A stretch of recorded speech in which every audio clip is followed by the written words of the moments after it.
What is up, guys? In the last video I posted, you saw that I got that Speed 6 right there running for the first time, which is my built mazdaspeed motor that I personally built myself. Now some of you guys caught it. That's actually not my mazdaspeed 6. As you can see, it's way cleaner and the fenders are not wide body. As you can see inside the garage in this mess, these are wide body fender flares, and this is my old mazdaspeed 6. If I could get a rip in the chat or in the comments, that would be great, because a lot of love went into this car. But it is a sad day, boys. We ruined it.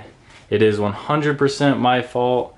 I definitely fried the ECU. Now what happened is I was doing a wire tuck, and I was wire tucking all of these wires right here and just putting them in the right orientation that I wanted. But as you can see, this fuse box right here, these two wires got switched, which is a power and like an alternator. So basically what happened is those two wires got switched right when I was about to start it for the first time in this chassis. I had that belt motor in this chassis. I was about to start it and I heard like a spark or something like that, and then it would not start, and that's where we saw that other video where I kept cranking the engine and it just would not start. So it was a really sad day, but in the end the ECU got fried and this chassis is dead. Now the option that I could have went with is I could have got another ECU, but in Mazdas or in the Mazda community you have to find an ECU that is the exact ECU part number, I guess, or it's like the same batch ECU. I don't know, there's some weird thing with having the correct ECU. It's not just any mazdaspeed 6 ECU. So unfortunately I didn't want to get a new ECU and run into more headaches. I just decided to find another chassis and then swap it in. So that's how I got this thing started so easily, is I just put it in. As you can see, I have the stock fuse box, stock wiring, so everything did not get touched, and it started the first try.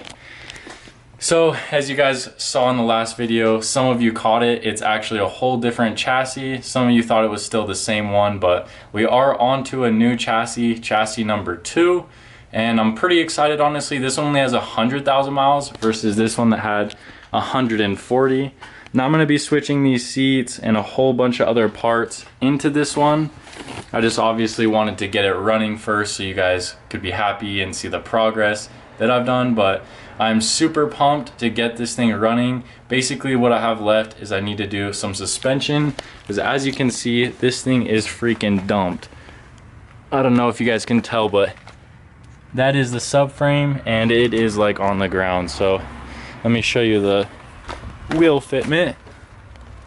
It's kind of tucking. I don't know if you guys can tell that well, but it's definitely pretty freaking slammed and it is not really drivable, but it did start, so we are looking good. Now this engine is the one that came out of this car, and as you can see, it's a mess. It's honestly probably not going to be worth anything. I'm pretty sure this is a forged built motor, but it also is either seized or it bent a rod or something like that.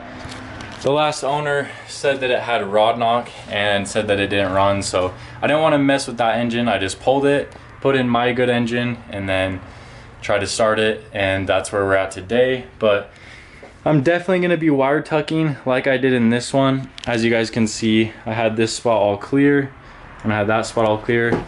I like tucked the ABS down here really nicely. The wire tucking itself was not the problem. I actually did a pretty good job, I feel like, with the wire tuck. It's just that those two wires on that fuse box got swapped around, and that's what screwed me in the end. But it's not really a big deal. I'm pretty happy because I did get this one for a steal, and I'm very excited to finally have a running car again. But we got a lot more work to do, so I'm gonna get back to it. But I just wanted to give you guys this update video on what's next to come. There's gonna be so much more for this. I gotta put new suspension in it, some coilovers. I gotta put a front mount, the radiator on. I gotta still put different wheels on, the seats that you guys saw, which these are my favorite seats. They're not going anywhere. Gotta have those. The gauges right there. There's a whole lot of good stuff. Obviously my bumper, as you guys remember, that's a pretty sweet bumper. Sadly though, my old wheels that are the TE37s right down there probably are gonna have to go on Facebook and get sold. I wanted to keep the TE37s, but they're just so wide, I don't think it'll fit. And also I don't want a wide body again. The fenders honestly were pretty cool and I feel like they fit really well, but having a stock body car again is just super nice, and I think it looks cleaner overall, so I'm probably not gonna mess with that. But here's your last look at the fender flares. I'll probably be selling the flares or something like that, or giving them away, so if you want them, comment down below and I'll hook you up or something like that. But thank you guys so much for watching. I hope you're excited for this new chassis, and I hope you understand that it had to happen. It's okay, it's not a big deal. We're gonna push through it, we're never gonna quit, and we're gonna keep moving forward. Thanks, TJ.